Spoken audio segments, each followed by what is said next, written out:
حضرت شاہ عبدل عزیز رحمۃ اللہ علیہ کے پاس ایک پادری آیا، کہنے لگا شاہ صاحب ایک آدمی سویا ہوا ہے، ایک آدمی جاگ رہا ہے اور بیٹھا ہوا ہے،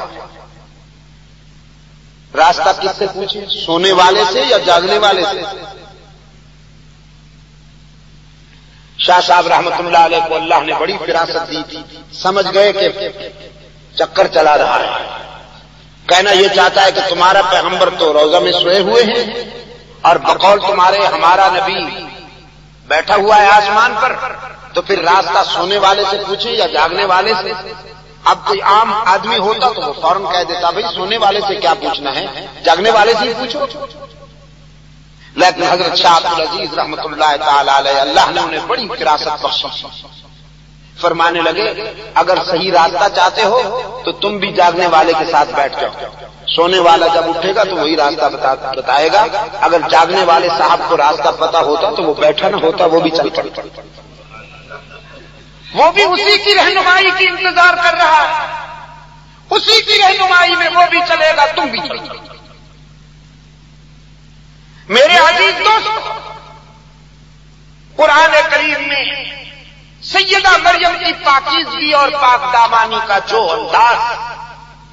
یہاں بیان کیا گیا ہے، میں دعوے سے کہتا ہوں کہ بائبل میں ایسا نہیں ہے، ایسا ہرگز نہیں۔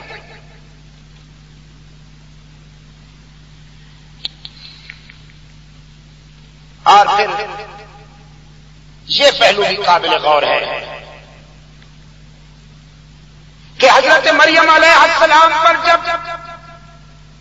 قوم نے انگشت برداری کی اور اعتراض کیا تو اللہ نے حضرت عیسیٰ علیہ السلام کو وکیل صفائی بنایا اور فرمایا اپنے ماں کی دفاع میں بولو۔ لیکن اسلام کی مریم حبیبہ حبیب خدا، صدیقہ بنت صدیق، ام المومنین، کاشانہ رسالت کی ملکہ عفت، حضرت عائشہ صدیقہ رضی اللہ تعالی عنہا کو اللہ نے یہ انفرادیت عطا کی ہے کہ جب ان پر منافقین نے انگلی اٹھائی اور ان کے کردار کو چیلنج کیا تو اللہ نے خود وکیل صفائی کا کردار ادا کرتے ہوئے کسی فرش والے سے نہیں بلوایا، خود اللہ نے کہا کہ رسول کی آبرو کا دامن بے داغ۔